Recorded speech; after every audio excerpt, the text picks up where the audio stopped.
안녕하세요. 꼬리에 꼬리를 무는 경제 이야기 꽃고경의 채널은 윤희종 기자입니다. 최태원 SK그룹 회장이 2012년부터 지금까지 굵직한 M&A에 쓴 돈만 약 24조 원 정도라고 합니다. 그 중에 반도체에다가 쓴 돈이 얼마일까요? 무려 17조 원입니다. 이것만 봐도 최태원 회장이 정말 굳은 결심을 하고 반도체를 키우고 있다는 걸 알 수 있어요. 그런데 최태원 회장은 과연 이 반도체 사업을 어디까지 끌고 가려는 걸까요? SK하이닉스의 사업에 과연 만족하고 있을까요? 최태원 회장은 SK그룹의 반도체 사업을 키우는데 정말 엄청난 공을 들였어요. 최태원 회장은 정말 망하기 직전에 있던 SK하이닉스, 그때는 하이닉스 반도체였죠. 엄청난 반대를 뚫고 사들였어요. 그래서 SK그룹 전체에서 가장 큰 매출을 내는 회사로 키워냈어요. 그런데 인터넷에서 자주 쓰는 용어 중에 콩라인이라고 있거든요. 유명한 프로게이머 선수죠. 홍진호 선수가 맨날 2등만 해서 그 선수의 별명에서 따온 인터넷 유행어인데, 사실 이 SK하이닉스를 보면 이 콩라인이란 단어가 정말 잘 연상이 돼요. 이 SK하이닉스라는 기업 자체가 SK그룹의 가장 최고의 딜이었다 라고 일컬어질 정도의 기업, 대한민국 반도체 사업의 한 날개를 당당하게 이끌고 있는 기업. 하지만 언제나 삼성전자에는 한 발 못 미치는 2등 기업. 이게 바로 지금 SK하이닉스의 이미지일 거예요. 2위가 길어지면 1위를 나도 모르게 넘을 수 없는 벽으로 규정해버리고 2위에 만족하려는 경향이 있기도 해요. 제 지인이 삼성전자에 다니다가 SK하이닉스 경력직 면접을 보러 간 적이 있어요. 이 면접관이 이 친구한테 그런 질문을 했다는 거예요. 자네는 왜 삼성전자에 다니다가 SK하이닉스에 오려고 하나? 정말 이해할 수 없다는 듯이 이 질문을 했다는 겁니다. 이 질문의 뜻은 뭐예요? 당신은 왜 1등 기업에 다니고 있다가 왜 굳이 2등 기업으로 오려고 하냐? 이 말이 SK하이닉스 면접관 입에서 나온 거죠. 그럼 최태원 회장은 과연 SK하이닉스를 어떻게 생각할까요? 이 SK하이닉스의 딜에 인수에 참여했던 사람들은 SK그룹 내부에서도 굉장한 자부심을 갖고 있다고 합니다. 그 중에 가장 대표적인 게 지금 SK텔레콤 사장인 박정호 사장이죠. 그런데 그 무수한 반대를 뚫고 이걸 추진했던 최태원 회장은 그 자부심이 더할 나위 없을 거예요. 어쨌든 이 망하기 직전의 기업을 내가 2위까지 키워냈다. 그렇다면 1위를 한번 해보고 싶다.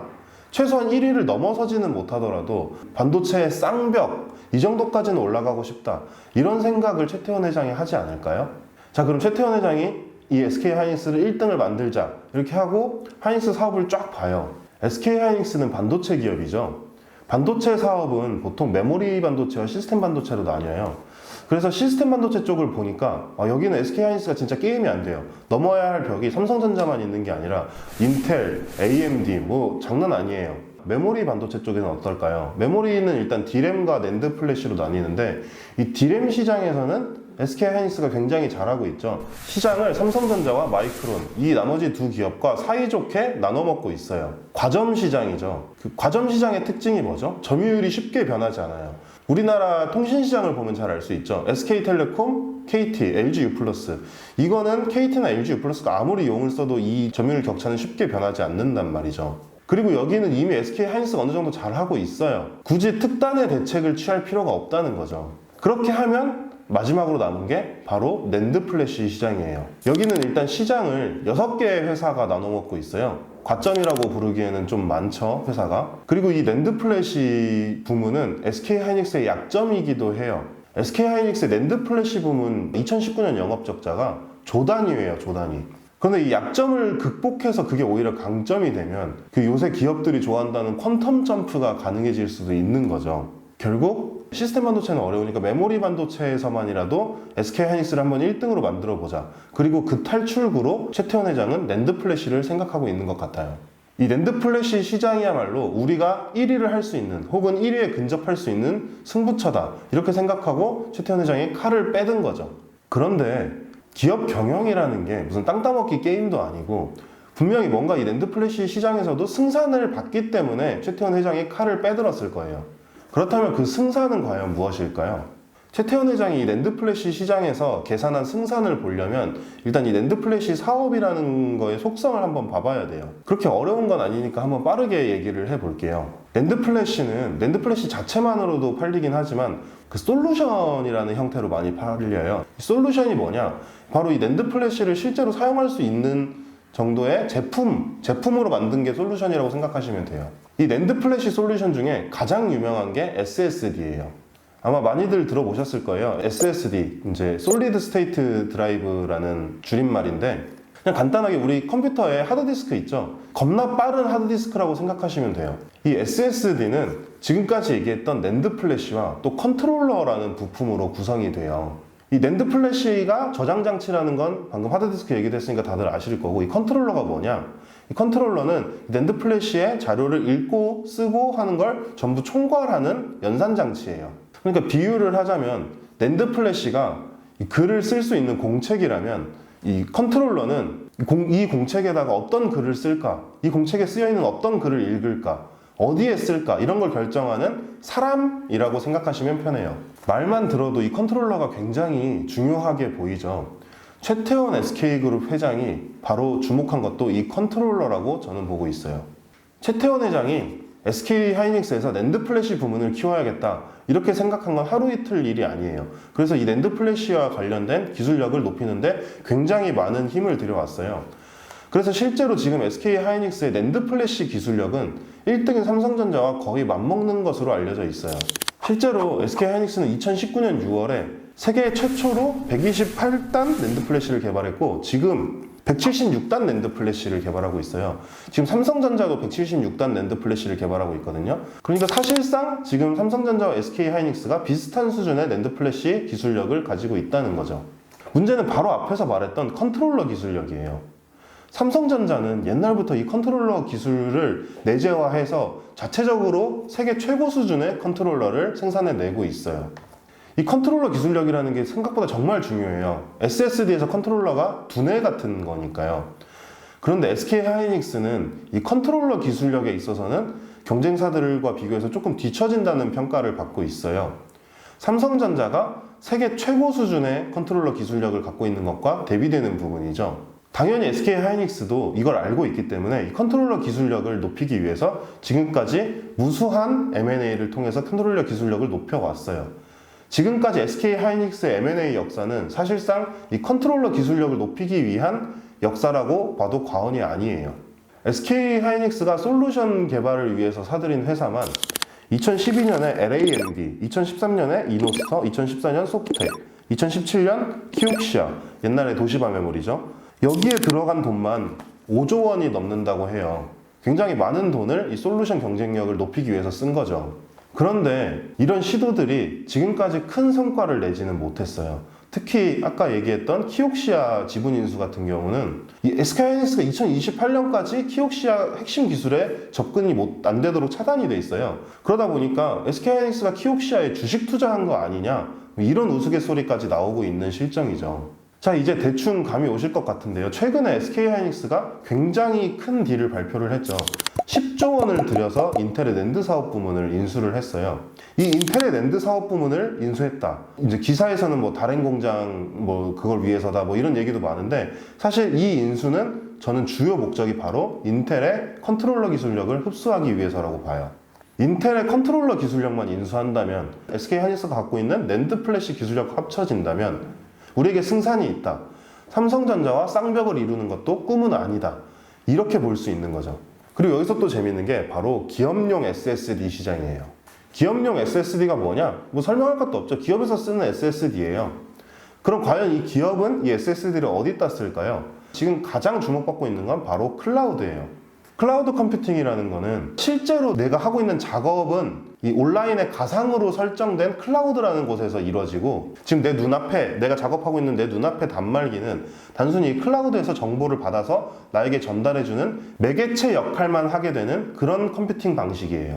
나에게 클라우드에 접속할 수 있는 단말기만 있다면 언제 어디서든 나는 똑같은 작업을 할 수 있게 되는 거죠.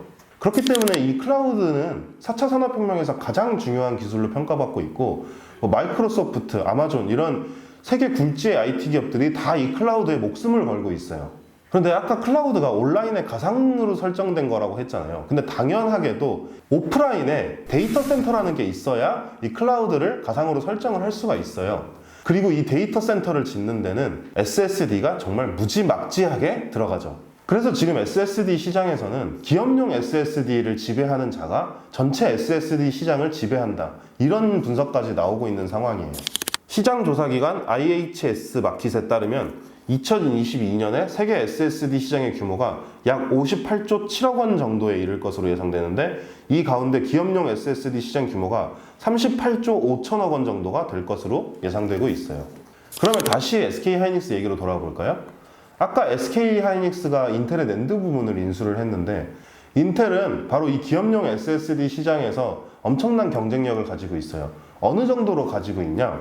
전체 낸드 플래시 시장에서 인텔의 점유율이 11%를 살짝 넘어요. SK하이닉스보다도 오히려 더 낮거든요. 근데 SSD 시장에서는 이 인텔이 갑자기 점유율이 18%로 2위로 확 뛰어요.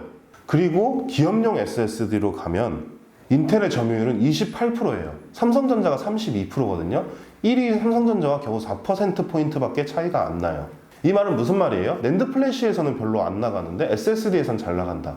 아까 SSD가 낸드 플래시에다가 컨트롤러를 더한 거라고 했잖아요. 그러니까 인텔이 SSD에서 잘 나간다는 말은 이 컨트롤러 경쟁력이 어마어마하다, 이걸 알 수 있죠. 특히 기업용 SSD 컨트롤러에서는 삼성전자보다도 오히려 인텔의 기술력이 더 낫다, 이런 얘기까지 나와요. 자, 한번 정리해 볼까요? SSD는 낸드 플래시와 컨트롤러로 구성된다.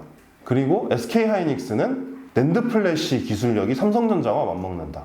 인텔은 컨트롤러 기술력이 삼성전자와 맞먹는다. 심지어 기업용 SSD 컨트롤러 기술력은 삼성전자보다 낫다는 말까지 나온다. 그렇다면 이 둘이 합쳐지면 최태원 회장이 이 만년 2위인 SK하이닉스를 최소한 메모리 반도체 시장에서만이라도 내가 1위를 만들겠다, 삼성전자와 맞먹어 보겠다, 이런 욕망을 갖고 있다면 이 낸드 플래시 시장이야말로 최태원 회장에게는 가장 좋은 승부처가 될 수밖에 없는 거죠. 자, 그런데 SK하이닉스가 삼성전자 개섞어라 하기에는 아직 한 가지 관문이 더 남아 있습니다. 바로 인텔의 낸드 부문과 SK의 융합이죠. SK하이닉스가 인텔의 낸드 플래시 부문을 인수한 가장 큰 이유는 계속 말했지만 컨트롤러 기술력 때문이라고 했어요. 그리고 기술은 바로 사람과 시스템에서 나와요. 이 말은 인텔의 사람과 시스템을 온전히 SK의 것으로 만들어야 그 기술력을 SK가 흡수할 수 있다는 거예요. 실제로 이석희 SK하이닉스 사장이 인텔 낸드 부문을 인수한 다음에 한 언론사와의 인터뷰에서 이런 얘기를 했어요. SK하이닉스가 인텔을 인수한 가격이 비싸다는 것은 인텔의 다른 공장에만 집중하다 보니 나오는 이야기다. 이번 인수의 핵심은 인텔이 보유하고 있는 솔루션 SSD 개발 역량이며 인텔이 보유한 인적 자원과 그 시스템 확보를 통해 SK하이닉스의 부족한 부분을 채워줄 수 있다. 사실 최태원 회장은 이 융합 측면에서는 굉장히 자신이 있을 거라고 봐요. 왜냐하면 이 SK하이닉스 자체가 이 SK그룹의 융합, 이게 얼마나 잘 됐는지를 가장 잘 보여주는 대표적인 사례거든요. SK하이닉스의 전신은 하이닉스 반도체라는 데였어요. 그 하이닉스 반도체는 SK와의 융합을 통해 SK그룹에서 가장 매출을 많이 내는 SK하이닉스로 다시 태어났죠. 굉장히 어려운 일이었을 거예요. 왜냐하면 그 전까지는 SK그룹이 반도체 사업을 한 번도 해본 적이 없거든요. 이 경영진 중에 반도체의 반자도 모르는 사람들이 수두룩 빽빽한 상황이었어요. 물론 기업 문화 같은 것도 전혀 달랐을 거고요. 하지만 SK는, 그리고 최태원 회장은 이 하이닉스 반도체가 미래에 보여줄 가치와 그 구성원들의 능력을 믿었어요. 일반적으로 인수합병을 하면 그 피인수 기업의 대표이사는 바뀌는 게 대부분이죠. 하지만 최태원 회장은 하이닉스 반도체를 인수한 다음에 당시 하이닉스 반도체의 대표이사였던 권호철 대표이사를 계속 대표이사로 일하게 했어요. 그리고 권호철 대표의 바로 다음 대표이사인 박성욱 대표도 하이닉스 반도체 출신이었어요. 박성욱 대표는 이 이후에 SK그룹에 정말 몇 명 없거든요. 부회장까지 승진을 했어요. SK그룹이 하이닉스 반도체와 SK 융합을 위해서 얼마나 많은 노력을 기울였는지 알 수 있는 부분이죠. 실제로 SK하이닉스의 한 임원이 이런 말을 했다고 해요. SK그룹이 SK하이닉스를 성공시킬 수 있었던 이유는 SK그룹이 하이닉스의 SK의 문화가 점진적으로 스며들 수 있는 환경을 만들어주는 한편 기존 경영진이 일관성을 가지고 회사를 운영할 수 있도록 지원해줬기 때문이다. 이런 점을 보면 SK그룹이 인텔 낸드 사업부의 인수 후 통합, 이걸 PMI라고 하는데요. 여기에 얼마나 큰 자신을 가지고 있을지 알 수 있어요. 그런데 여기서 사실 생각해 봐야 될 요소가 하나가 있는데, 이 하이닉스 반도체와 인텔의 근본적으로 다른 지점이에요. 뭐냐? 인텔은 외국 회사라는 거죠. 뭐 글로벌 시대에 그게 무슨 상관이냐 이렇게 말할 수도 있는데, 실제로 이 인수합병 시장에서 이 외국 기업과 한국 기업의 이 PMI 난이도는 하늘과 땅 차이라고 해요. 그만큼 기업 문화도 다르고 사람들의 살아온 방식도 다르고 모든 게 다르기 때문이죠. 이걸 제대로 컨트롤하지 못하면 SK 하이닉스의 인텔 랜드 사업부 인수는 단순히 산술적 더하기, 아무 시너지도 내지 못하는 그런 합병이 될 수도 있어요. 아니, 산술적 더하기라도 되면 다행이고 오히려 마이너스가 날 수도 있는 거죠. 이걸 가장 대표적으로 보여주는 사례가 바로 삼성전자의 AST 인수예요. 1990년대 후반에 삼성전자가 진짜 하고 싶었던 일이 하나 있었어요. 바로 뭐냐면 미국의 PC 시장에 진출하는 거였어요. 1990년대 후반은 이제 닷컴 버블의 시대였죠. IT 기업, 컴퓨터 기업, 이거에 대한 기대가, 모든 사람들의 기대가 진짜 정수리 끝까지 솟아 있었던 상황이었어요. 삼성전자는 이 꿈의 시장에 진출하기 위해서 미국의 PC 기업인 AST를 인수했어요. 이 인수 금액이 얼마냐면 3억 7,800만 달러예요. 국내 기업이 해외 기업을 인수한 거 기준으로 역사상 최대 금액이었어요. 삼성전자는 AST의 글로벌 판매량, 그리고 그 우수한 인력들, 그리고 판매처, 이 유통망, 이런 거를 인수할 생각에, 다 우리 걸로 만들 생각에 정말 신나 있었죠. 그런데 결론부터 말하자면 삼성전자의 이 AST 인수는 우리나라 인수합병 역사사상 가장 처절한 실패 중에 하나로 남았어요. 결국 기업을 구성하는 건 사람이죠. 판매처든 뭐 마케팅 역량이든 기술이든 모든 거는 결국 사람이 다 하는 거예요. 그렇기 때문에 핵심 인력이 사라지면 이 모든 것은 물거품처럼 사라질 수 있어요. 지금도 우리나라 기업 문화는 해외 기업 문화와 많이 다르다고 하잖아요. 1990년대에는 훨씬 심했겠죠. 근데 삼성전자는 이 해외 기업에 다니던 사람들을 이 삼성전자의 문화에 맞추려고 했어요. 삼성전자는 처음에 AST를 인수하면서 이 현지 경영 체제를 그대로 끌고 가겠다 이렇게 얘기를 했거든요.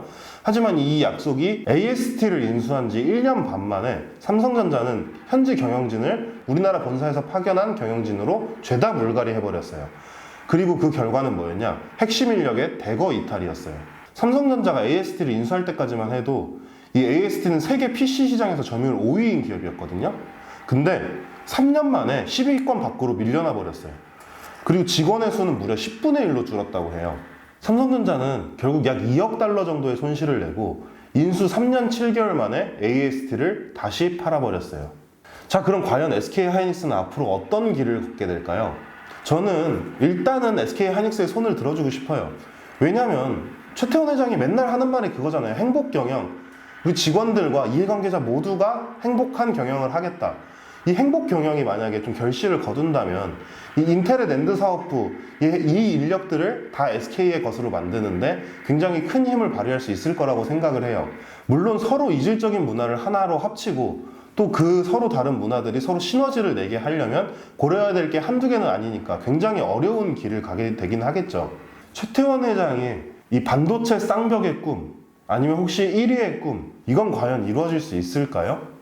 모르긴 몰라도 앞으로 메모리 반도체 시장이 굉장히 재밌어질 것 같기는 합니다. 오늘의 꽃구경은 여기까지입니다. 시청해주신 모든 분들 감사합니다. 저는 다시 돌아옵니다.